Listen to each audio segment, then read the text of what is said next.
The love couch has been taken up by Banks from the esports. I would have sat there, but he decided this is how he wants to sit. I want to be comfy. I've had a hard weekend. That's fair enough. Hard weekend? What have you been doing?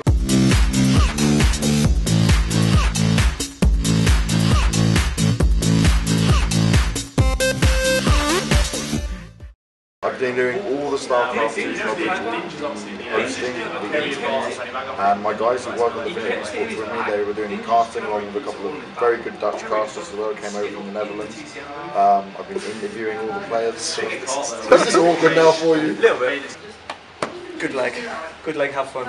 Great. I can see this is going to be the best interview you've ever done. Probably. You've got a stage, you've got a little stage thing. ESET, you're working with ESET a lot. And, well, ESET came in to do StarCraft 2 here at iSeries. They've been here many, many years. They just used to throw out sweets. Smarties. Yeah, the Smarties. Everyone knows the Smarties. Yeah. They kind of approached multiplayer. They wanted to be like, get involved a bit more, do a bit bigger. They wanted to get involved in gaming. They are branding themselves as the antivirus for gamers. And I only got the software this weekend, so I knew nothing before it, but it doesn't pop up or do anything annoying while I was doing any of the games or any of the streams. But they put up a huge prize pool, $5,000 for this time.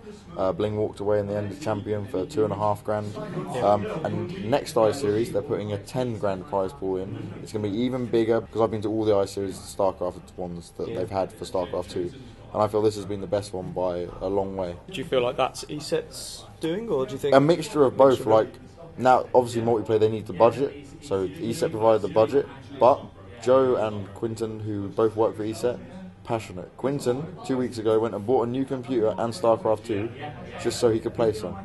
Is Quinton the guy who came on stage at the opening ceremony? Yes, that is him. And he said, I've been practicing. Yeah, sponsors sometimes just tell us a bit of blah blah. But no, this guy was legit. He logged into his account, and the woman who was with Joe, she has to do reports, so she has to watch all the VODs of all the online qualifiers and stuff. Yeah. So she can't miss a beat, so she's learning, and she was learning more of us this weekend about how everything was, who the famous players were and stuff. Since starting Streamgasm, yeah, we've been learning about who the players are. We've been watching a lot more of the StarCraft and LoL and all these other games, which, yeah, I'm enjoying watching it. I haven't tried playing it yet.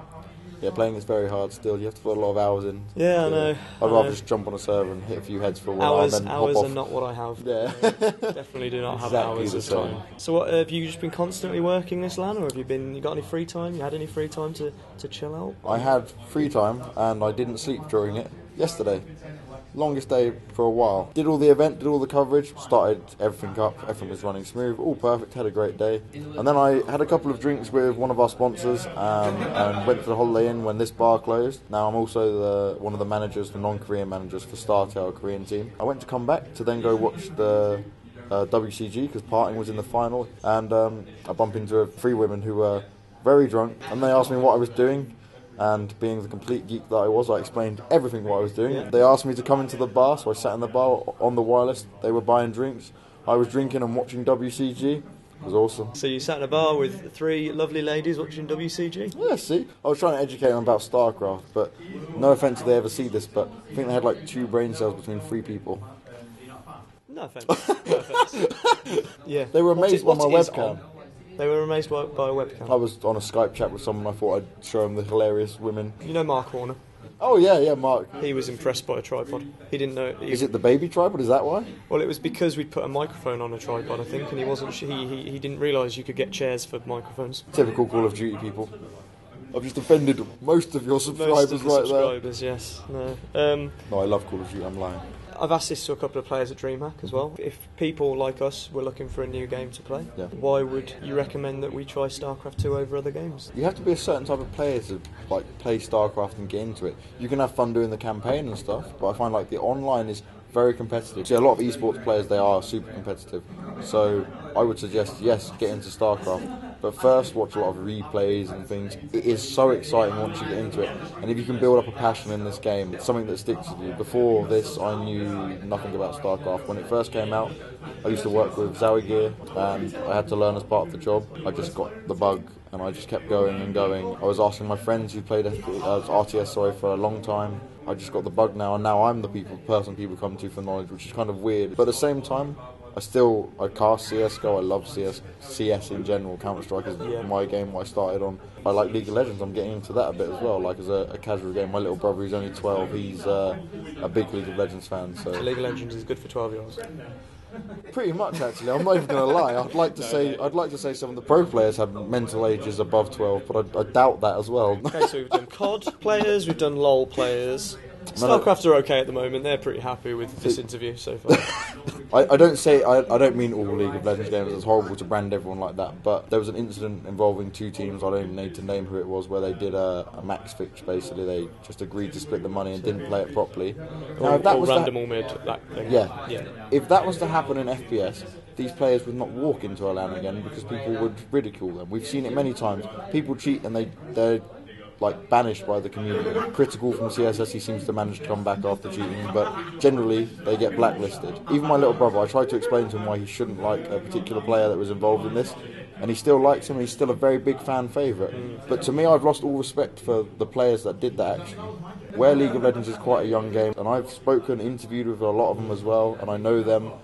A lot of them are very switched on and smart, but there's a select few that are enjoying this whole rise of what League of Legends is. And it's all happened maybe a little bit too fast, and they've kind of lost their bearings with reality a bit, and it's got to their head a bit too much. I think they kind of need to be brought down a little bit, and maybe some media training, and just, it shouldn't be acceptable. It really annoys me that can happen. Yeah, we see in StarCraft as well, the players making certain mistakes, saying certain things that they shouldn't, and they're becoming celebrities in 12-year-olds' eyes now. They're becoming celebrities. So that's what I mean, and it annoys me because I have a little brother, and he sees that as right. I don't want him to think that's a good thing. It's acceptable to do some match fixing or cheating in any sort. It's not what I want to pass on to a younger person, and I think that's what they need to look at, because they have a young generation of kids that are playing this game and following every word that these guys say, so I think they need to be a bit more professional. So what are your plans now, end of the year?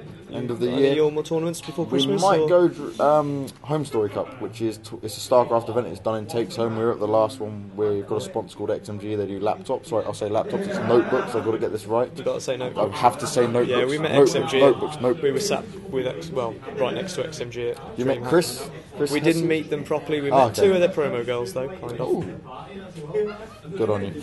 And but yes, so Home Story Cup in Take's house. Really good fun. There's a bar right underneath it. It's a very small space, but a lot of fun, and it's always a great laugh. Yeah, it does sound interesting. I know TLO brought that up as well. Yeah, it's good, man. Home Story Cup is a very almost this kind of feel, but with less people and all from just one game, so you've got a common ground. Okay, well, thank you for talking to us, and thank you for being so relaxed. And making yourself at home on the love couch. Do you get to take this couch home? Because this is quite a cool house. If you got a van, we could sneak it. No, I don't. I'll have to put it on the top of my car. But we can make this work. Yeah? We just won't you got some rope? Yeah, we'll work this out. Cable ties, rope, we'll find something, we'll find. Always a pleasure to see you again, Duffa. Yes. I'm sure I'll see you at a future LAN soon. Yeah, definitely. You guys are getting about a bit more. It's nice to see. It's nice to see something different as well. Thank you for joining us. Great, thank you, man. And thank you for joining us as well. Subscribe if you like this, and like and all that good stuff. And more videos coming soon. Bye.